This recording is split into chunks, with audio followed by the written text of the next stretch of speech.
का जो वेबसाइट है, पूर्व के जो आंकड़े हैं और वर्तमान जो 1 साल का हालात है इस सरकार में, तो आप इसको तुलना करने की ज़रूरत है।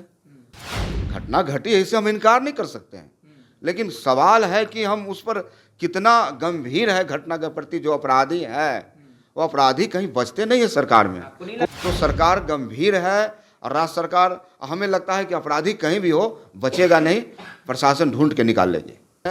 कि यह कानून का राज वाला सरकार है, कानून को मानने वाला यह महागठबंधन की सरकार है और सुशासन की सरकार है। नमस्कार, आप लाइव सीरीज देख रहे हैं और आपके साथ मैं हूं वसीम खान। बिहार में लगातार आपराधिक घटनाएं बढ़ती जा रही हैं।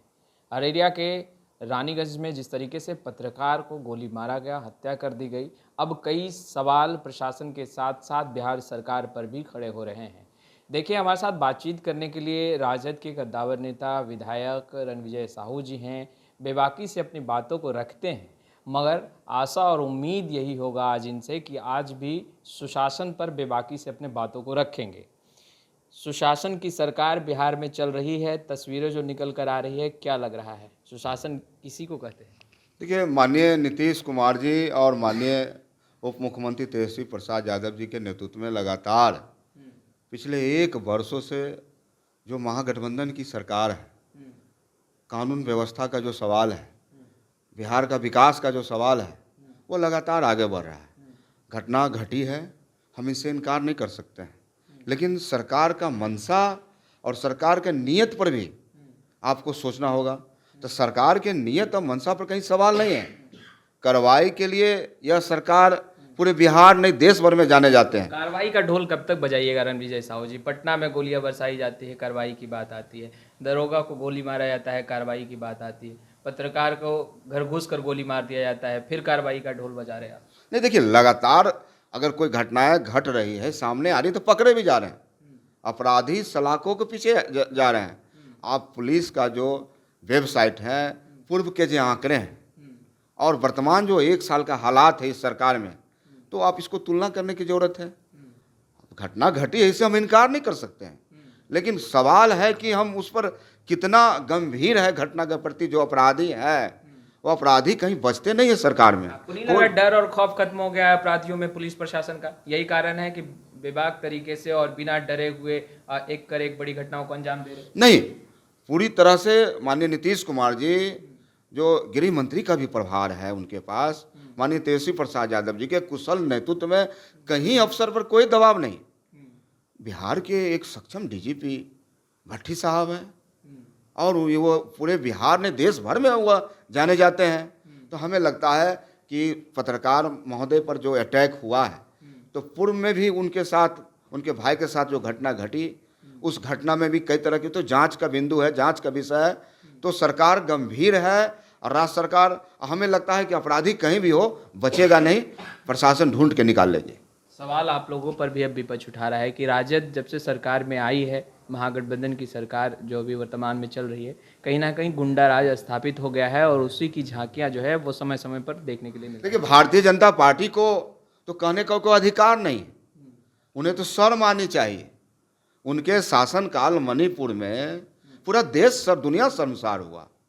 तो हमें लगता है कि भारतीय जनता पार्टी के जो भी तमाम नेता हैं, एनडीए के नेता हैं, उनके पास शर्म नाम के कोई चीज़ नहीं बची है, जिसके कारण उजुल पुजुल बयान देते हैं। तो ये तो शासन है, माननीय मुख्यमंत्री जी का शासन है। ये लगातार तेजस्वी प्रसाद यादव जी, यह सरकार न किसी को फंसाती है न बचाती है। इस पॉइंट पर तो लगातार सरकार आगे बढ़ रही, काम कर रही है। आपराधिक घटनाएं हो जाती है और उसके बाद एक शब्द निकल कर आता है जो अभी आप कई बार दोहरा रहे हैं ऑन कैमरा कि जांच का विषय है, जांच होगा। मगर अपराधी जिस तरीके से बेलगाम है, लगाम कैसे लगेगा, इस पर कुछ विचार विमर्श आप लोग कर रहे हैं या नहीं? नहीं, निश्चित रूप से यह सरकार के लिए एक गंभीर मामला है और हमें लगता है कि सरकार काफ़ी गंभीर है। हमारे माननीय उप मुख्यमंत्री जी युवा नेतृत्व हैं और निश्चित रूप से इन बिंदु को, इन घटनाक्रम को वह संज्ञान लेंगे और जो घटनाक्रम सामने दिख रही है, आने वाला भविष्य में निश्चित रूप से पूरी तरह से जो अपराधी है उस पर कंट्रोल होगा और इसके लिए तमाम अधिकारी, खासकर जो डीजीपी साहब हैं, भट्टी साहब हैं, विशेष अभियान चलाएंगे। चलिए, भविष्य किसने देखा है? अभी वर्तमान की जो तस्वीरें हैं रणविजय साहू जी, उसे किस नाम से परिभाषित करेंगे आप? जंगल राज की ओर बढ़ता कदम या सुशासन की सरकार? ये देखिए, जंगल राज का तो परिभाषा बिहार में जब जब गरीबों का, कमज़ोरों का हुकूमत होता है, सरकार होती है, तो भारतीय जनता पार्टी, एनडीए के नेता आरोप लगाते हैं। तो ये तो सरकार न किसी को बचाती है न किसी को फंसाती है। सुशासन के साथ, न्याय के साथ विकास लगातार ये सरकार कर रही है, सबको साथ लेकर चल रही है और सरकार लगातार आगे बढ़ रही है।